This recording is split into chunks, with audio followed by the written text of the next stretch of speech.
All right, folks, Mark Reeves here with Pavement Group and the team at Olympus Pugmills. We appreciate you taking time to watch the video, and we certainly appreciate your business. Want to give you a quick walk around just to kind of recap some of the things that my colleague Norm was talking about in our teleconference. First thing is, you got to remember that when you get your machine, you have to put oil here in the gearbox. We'll put gear oil in this thing, 80, 90 weight gear oil, and fill it up roughly. It's going to hold roughly 5 gallons of oil, and that's going to come up at 2 to 3 inches in the box. You got to also remember that the motors need oil. These boxes here, the caps are at the top. The fill level, unfortunately, the way this system's set up, you can't see that on the back. So all you'll need to do is dipstick it, all right, to make sure that you've got the right amount of oil in your motor and also your gearbox. As far as the assembly of everything, I just want to point out that the drawing will detail the locations of each item that goes together on this Catwalk system. All you'll do is match up the numbers on the drawings with the numbers that are on the stamped into the steel on the machine. Okay, so you should be able to find that very easily at the base location of each component. That's also notated on the drawing as well as to where to find the stamps on the steel. The shipment will come in 4 pieces, so you'll have your Pugmill as you see it, with part of the Catwalk all pre-assembled as it is. That's about 17 feet in length, okay? You've got your electrical control panel, of course. The wires are coiled up inside the box that go to the motors. So please just be aware of that should be real simple for you to wire up inside of the electrical boxes, one on each motor. In addition to that, we will take a look at the third part of this package, which is additional parts of the Catwalk and supports. Your hardware, your bolts, etc. are going to be here in the box. You've got everything here. You've got supports for landing this thing. We've added the pad foots with 4 holes in each so that you can bolt these down to a concrete footing, which is of course the right way, the best way to do it. If we walk over to the railing system, just show you that real quick. Everything here has been painted safety yellow. Your ladder is at the top. And this is your railing system. If you have any questions, give us a call. We appreciate your business and we wish you the greatest success with your project. Thanks again, folks. Take care. All the columns are stamped, base plate and web. All the stamped sides face out. The angles up here are all your knee braces from your... One sec, Arnie. Yeah. Trying to get the number there. Okay, I see all the stamps. All the angle here are your knee braces from your column to the outside corner of your catwalk. And that's really it. Hardware's all in the box. Handrail's all stamped too. Handrail stamped? Yeah. Right. This is your frame for your control panel. It's pretty self-explanatory. Bolt connections here, bolt connections up there. All the handrails stamped, and we have locations on all of those things on the blueprints. And we're going to supply that as well. We've got all the hardwares in the boxes as well. These are the handrails. Everything's been painted safety yellow for high visibility. All your piece marks are on the left inside post at the bottom. Everyone's got a piece mark. We'll give you the locations for everywhere that they need to go. Got it. And again, this will all match up with your drawings. It should be real simple to assemble. Just look at the prints, look at the markings on everything that's being supplied, and you'll be able to match up what goes with what. Arnie, what do you think about total assembly time for the guys out on site? Start to finish, take you at the most 4 hours. Couple guys? I'd say 3-4 guys. Great.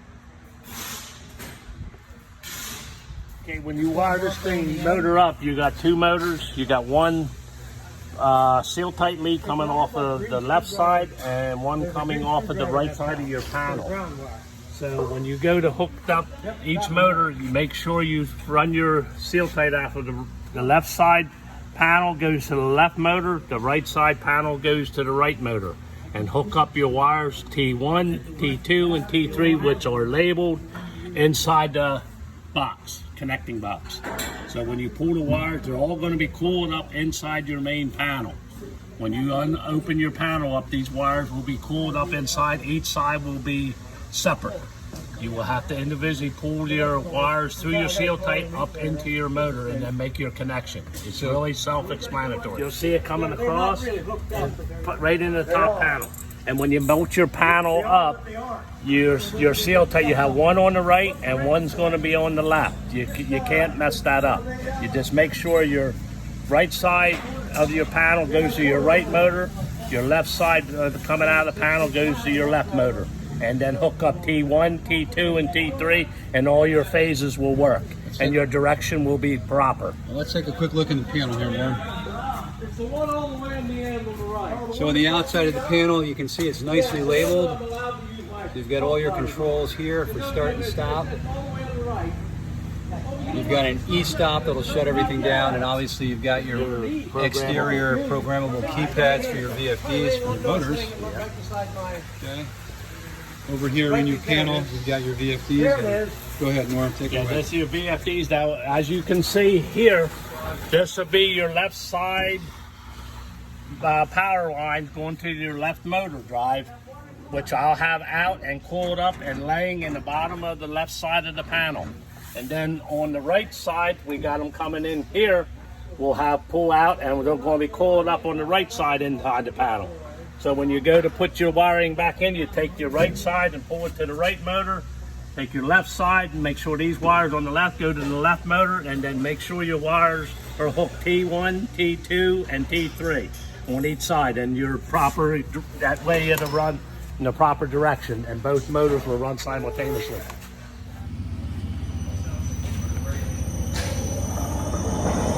I like that soft start. You want to see the numbers in there? Right.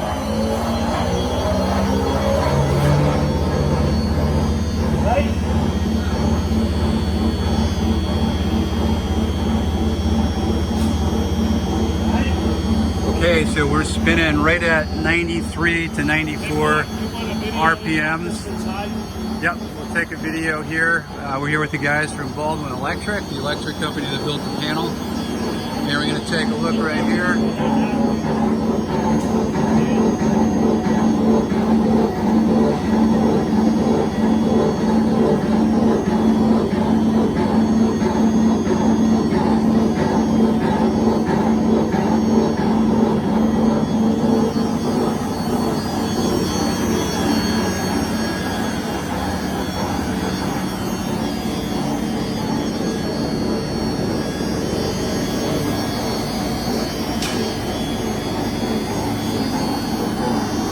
This can be dialed down. It is running at its max at the moment, which is 75 hertz. And at 75 hertz, it's right around 93, 94 RPMs, which is great. You have your packing glands here. These bolts can be tightened down. If you over tighten them, it will put a strain on the motors. But if you do have water leaking, you can always adjust those to reduce the flow. You shouldn't get much drippage, but just be aware of that they can be tightened down a bit as needed.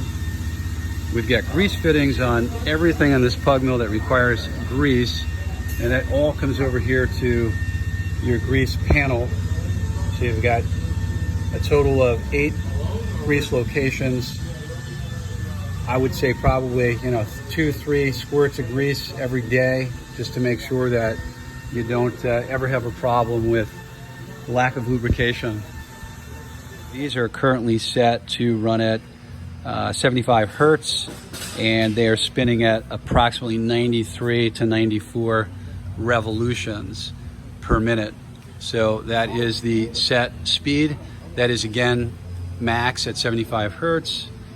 We also have marked the rotation. These turn toward the inside, as you can see, and obviously the arrows indicate that.